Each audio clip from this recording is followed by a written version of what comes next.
সবাইকে নমস্কার। সবাই কেমন আছেন? আশা করি ভালো আছেন। আজকে আমি আপনাদেরকে যেটা বলবো সেটা কোনো গল্প না,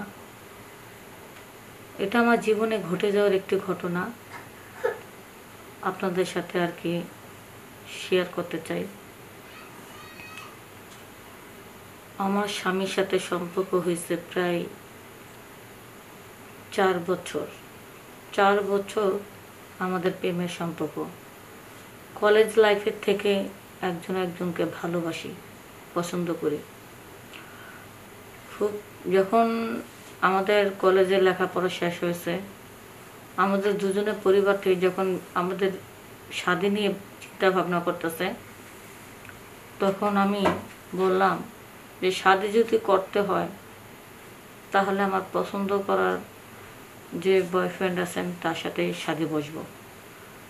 পরে আমার বয়ফ্রেন্ডের নাম বললাম, বাড়িঘর ঠিকানা বললাম, এবং আমার ফ্যামিলিগত আমার স্বামীকে তারা পছন্দ করলো, এবং আমার স্বামীর পরিবার থেকে আমার শ্বশুর শাশুড়ি সবাই আমার ব্যাপারটা জানলো।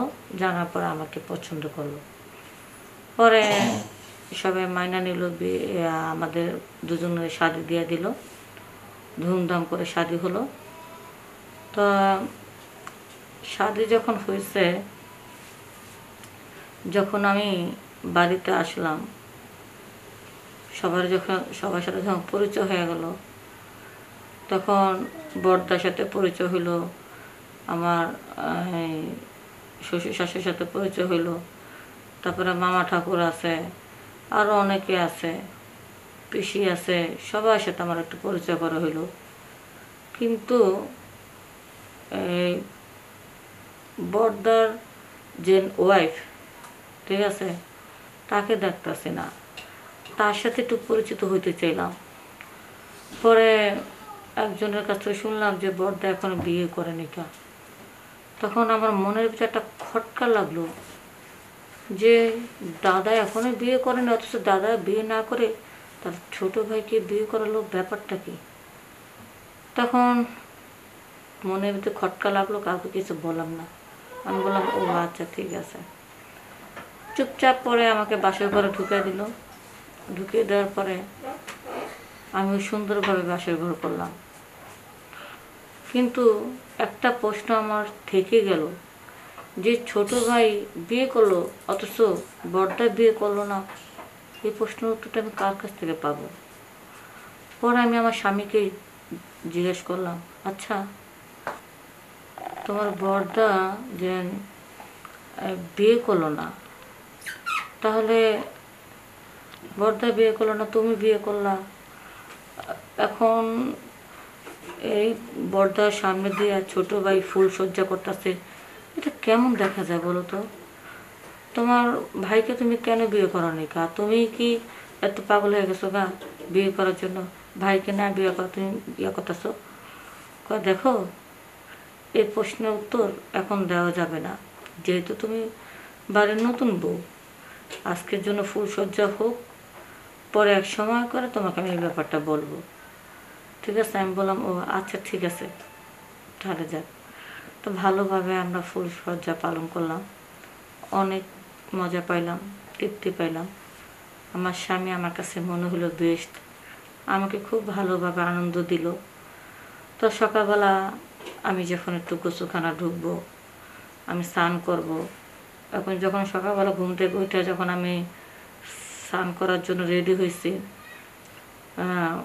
কলপারে গেলাম। এখন কলটা একটু চাবাইয়া স্নান করতে হয়।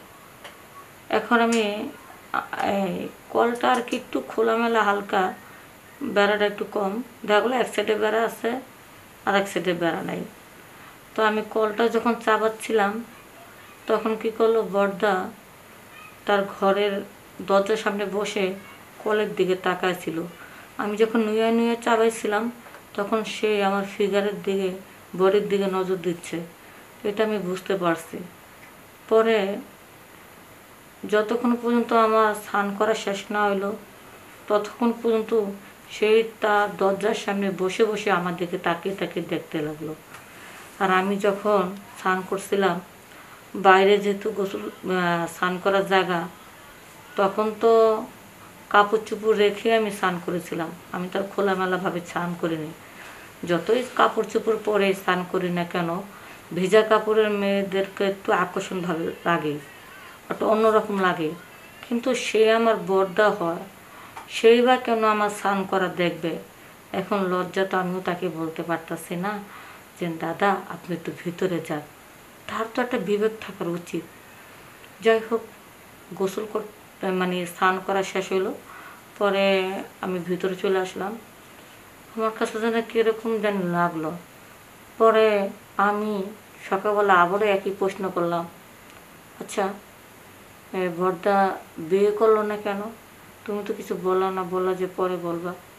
পরে আমার স্বামী বলে, কেন বিয়ে করলো না এই প্রশ্ন তুমি থাকতে থাকো, এমনিতে পেয়ে যাবা, তখন তোমাকে আর বলে দিতে হবে না।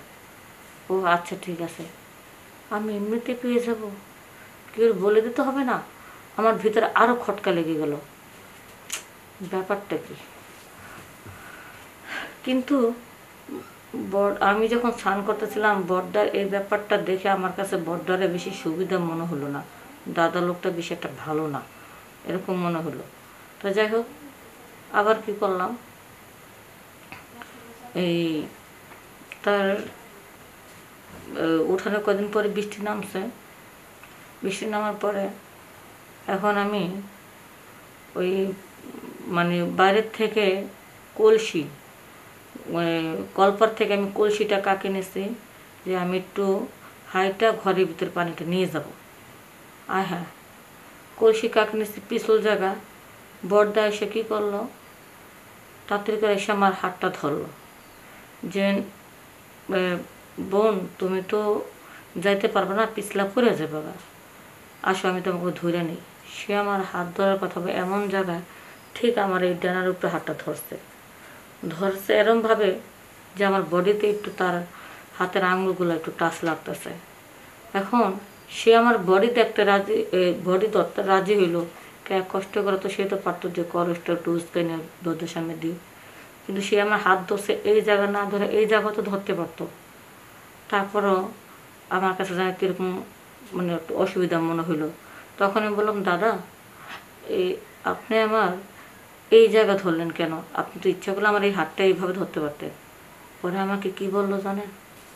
পরে বলতেছে, আসলে এই জায়গাটা ধরলে মজাটা একটু বেশি লাগে, তাই আর কি এই জায়গা ধরছি। এই কথাটা আমার মুখের উপরে চোখের উপরে তাকায় যে কীভাবে বলে ফেললো, আমি তো লজ্জায় আমার মাথা কাটা যেতেছে। আর হ্যাঁ, এটা কী বললো? পরে আমার স্বামী যখন 4 দিনের কাজের জন্য চিটাগাং চলে যাবে, তখন আমার স্বামীকে বললাম, দেখো বাড়িতে একা রাখা চলে যাও না। কয় বাড়িতে একা কিসের, এই যে মা আছে বাবা আছে, ওনারা বুড়া মানুষ, ওনারা তো ওনাদের রুমে থাকবে, আমি তো আমার রুমে একা একা থাকবো, আমার জন্য কেমন ভালো লাগতেছে না। তোমার ভাইটা না বেশি একটা সুবিধা না, তোমার মানে তোমার দাদা, আমার কাছে তোমার দাদাকে বেশি একটা সুবিধা মনে হইতেছে না। পরে বলতেছে, তাহলে কিছুটা বুঝতে পারছো না, ভালোই হয়েছে। শোনো, আজকে তাহলে এই প্রশ্নের উত্তরটা দিচ্ছি, বড়দাকে কেন বিয়ে মানে দাদাকে কেন বিয়ে দেয়নি কেন? আমার দাদারা খুব খারাপ মানুষ, যে কোনো মেয়ের দিকে নজর দেয়। এই জন্য গ্রামে এত মেয়েদের দিকে নজর দিচ্ছে, এই জন্য গ্রামে কোনো মেয়ে দাদাকে বিয়ে করতে রাজি হয় না। আর এত খারাপ দেখে আশেপাশে সব গ্রামে তার ব্যাপারটা জানাজানি হয়ে গেছে গা। এই জন্য কোনো মেয়ে আমার দাদার কাছে বিয়ে বসতে চায় না।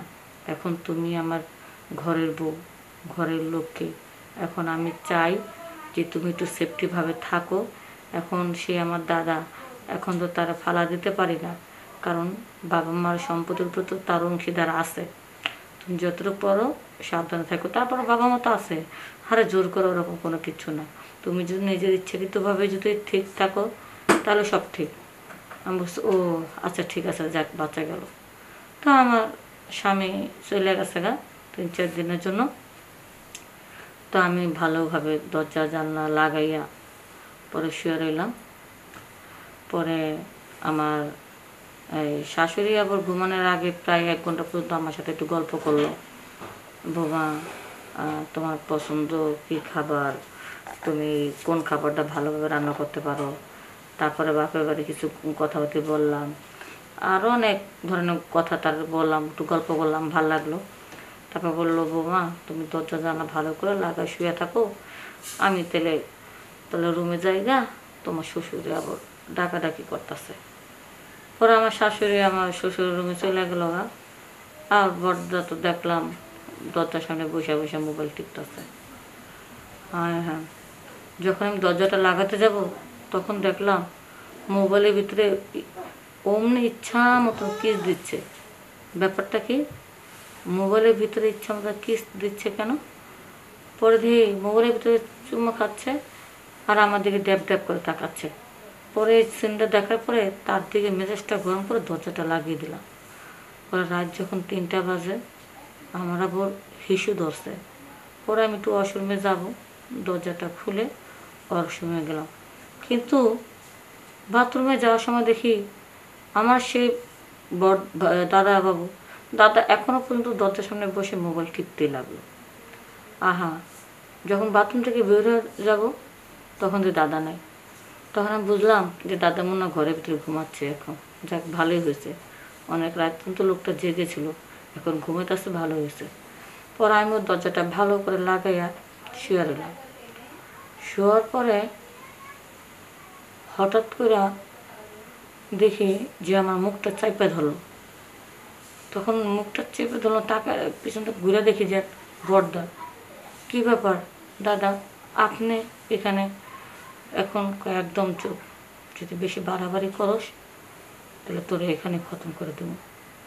আমার এমন ভয় থাকেছে, সাথে একটা চাক্কু নিয়েছে, তার চাক্কুটা দেখে আমি অনেক ভয় পেয়েছি। পরে একে একে আমার সব কিছু কাপড় চোপড় সব খোলাইয়া পরে তার মনের ইচ্ছা মতন সেই মজা লুটে নিল। আমি বাধ্য হইয়া ভয়তে ভয়তে দাদা যা বলল আমি তাই করলাম। কিন্তু ওইদিকে আমার স্বামী বলেছিল যে আমাকে নাকি জোর করে কোনো কিছু করবে না, সেই যা কিছু হবে আমাকে পটায় ভুলা ভালায়। তো আমি মনে মনে নিজেকে খুব, নিজের উপরে একটা বিশ্বাস ছিল যে আমি কখনো কারোর কথা পটায়া নিজের ইজ্জত দেব না। কিন্তু আজকে যদি জানতাম যে আমার দাদা আমার বড়দা এরকম, তাহলে তো আমি বাপের বাড়ি চলে যেতাম 3-4 দিনের জন্য। যতদিন পর্যন্ত স্বামী না আসে ততদিন পর্যন্ত আমি বাপের বাড়ি থাকতাম। এখন আমার স্বামীর প্রতি আমার ঘৃণা লাগতেছে যে তার ভাই এত খারাপ, কেন আমার এখানে একা রেখে গেল। পরে আর কি বলবো, বড়দা তো ইচ্ছা মতন জোর করে মজা নিতে আসে এইভাবে। একে একে সারা রাত 3বার হয়ে গেছে, সারা রাত আমার সাথে এরকম করলো। এক পর্যায়ে যখন ভোর হয়ে গেছে আমি বড়দার কাছে বললাম, দাদা প্লিজ আপনার পায়ে ধরি, এখন ছাড়েন। একটু পরে সবাই উঠে যাবে, আম্মা আব্বা উঠে যাবো এখন আপনি যদি আমার রুম থেকে বের হন তাহলে আমার লজ্জা মাথা কাটা যাবে। অন্তত আমার সর্বনাশটা যা করার করছেন আর করবেন না। পরে সে কী করলো, 3বার আমার সাথে সময় কাটানোর পরেই সে আমার ঘরের ভিতরে শুয়ে রইল, সেই যায় না।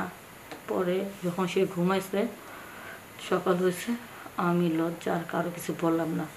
আমি আমার কাপড় চোপড়ের ব্যাগ নিয়ে আমি সোজা আমার বাপের বাড়ি গেলাম। যখন আমার বাপের বাড়ি গেছি, আমার যখন ফোন দিয়েছে আমার স্বামী, তখন বলছি 2য়বার আর তুমি আমার সাথে কথা বলবো না। তোমাদের ওই ফ্যামিলিতে যতদিন পর্যন্ত তোমার বড় ভাই থাকবে ততদিন পর্যন্ত কোনো মেয়ে কোনো সংসার করতে পারবো না। তারপরে আমি ওখান থেকে চলে গেলাম আর তার বিষয়ে সব জানা দিলাম আমার স্বামীর কাছে। তো সবাই ভালো থাকবেন, সুস্থ থাকবেন। এরকম খারাপ বড়দা যদি আপনাদের কোনো পরিবারে থাকে তাদেরকে উচিত শিক্ষা দেবেন। যাদেরকে উচিত শিক্ষা না দিয়ে যদি কোনো মেয়েরা আনেন আপনার সংসারে বউ বানায়, তাহলে কিন্তু সেই মেয়ে টিকে থাকতে পারবে না। সবাই ভালো থাকবেন, সুস্থ থাকবেন। নমস্কার।